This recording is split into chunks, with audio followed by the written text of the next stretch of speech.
Thank you for joining this lesson. We're going to discuss longitudes and latitudes. In number 24, we are told that a plane flew due east to a town Q from a town P, which is 60 degrees north, 16 degrees in the west. The plane covered a distance of 5400 nautical miles. Find part A, the position of Q. So we're going to have let me first of all just sketch it so that we may know exactly what is happening. Assuming that this is the sphere, then this is the equator, and this is the prime meridian. Then we're going to talk about 60 degrees in the north. This is 60 degrees north. Then we can also talk about 16 degrees in the west. So in the west, we're having 16 degrees in the west. So with this now, we are talking of a movement which is due east to Q from P. So if P is here, then for us to go to Q, you have to fly to the east. That means along the parallel latitude to where Q is. But now this is longitude X, not known. What we know is the distance here. Therefore, you say distance, in this case in nautical miles, along a small circle is usually given by 60 multiplied by the longitude difference, then cosine of the latitude where the two places are. So 5400 will be equivalent to 60 times the angle difference or the longitude difference, which is not known, cosine of the latitude where the two places are, that is latitude 60 in the north. Therefore, the angle difference can now be identified. 5400 we divide by 60, the cosine of 60, and this will give us exactly 120. 120 degrees. Now with the angle difference of 120, what we will ask ourselves is, if we are moving to the east and we are already at 16 in the west, that means we will cover the 16 degrees of the west, then we add more degrees to the east so that we may have an angle difference from P to Q, which is equivalent to 180. Therefore, we will take 180 and we subtract 16 such that when we subtract 16 now, we'll be talking about 164 degrees. This is in the east. So this is now the longitude of Q.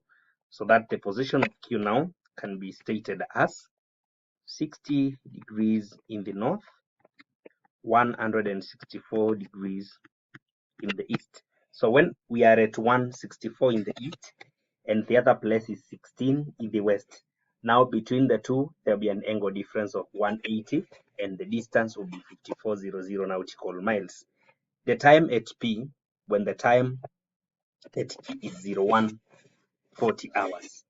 So we know that for longitude differences, for every 1 degree, there is a 4 minutes time difference.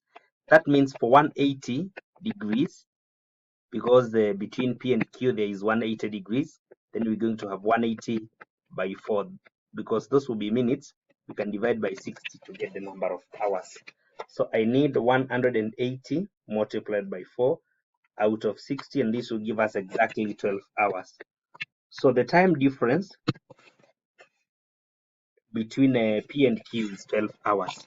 When it is 0140 at Q, which is a place in the east, and it is on a Wednesday, then it means that with a time difference of 12 hours, then we will talk about, because this is in 12-hour clock system, this is 1:40 a.m.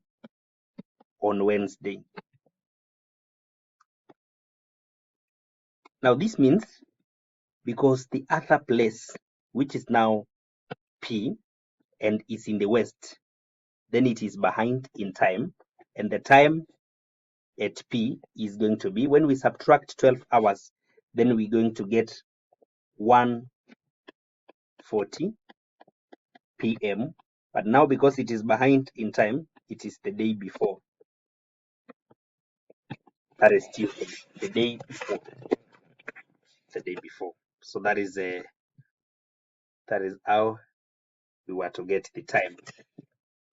The PM is very key, and also the Tuesday is very key. So you get the full mark for the answer when you talk about the specific day and also whether in PM or AM.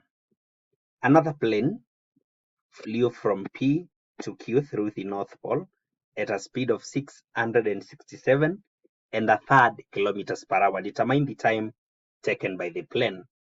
We are taking a pi as 22 out of 7 and r as 6370. Remember, r is the radius of the Earth.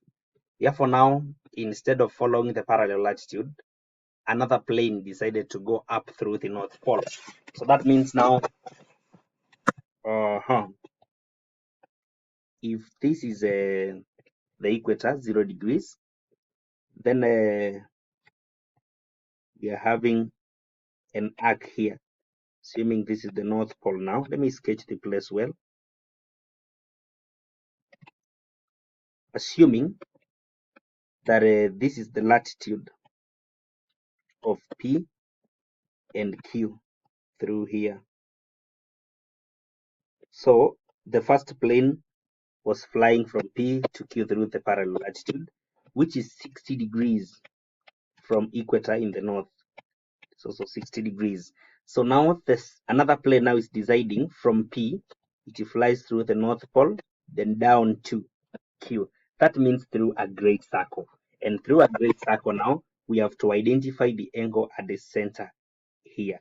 If this is 60 and this is 60, they're giving us 120. So we have an angle of 60 again at this point. Therefore, we talk of distance now, because it is in kilometers, we will give this distance as theta over 360 2 pi r, just like that. So the distance is going to be equivalent to the angle difference at the center is 60 divided by 360 2 pi r, 6370. So let's get this distance. 60 multiplied by 2 multiplied by 22 multiplied by 6370, and this is divided by 360 times 7. So this will give us a 667 3.33 rather and 1 over 3. These are kilometers. Now with the distance, for us to get time now, we need to divide distance and speed. A distance of 667 3 and a third out of a speed of 667 and a third. So this is going to give us the time taken. When we divide this by 667 and a third, we're going to get exactly 10 hours. So the time taken is 10 hours.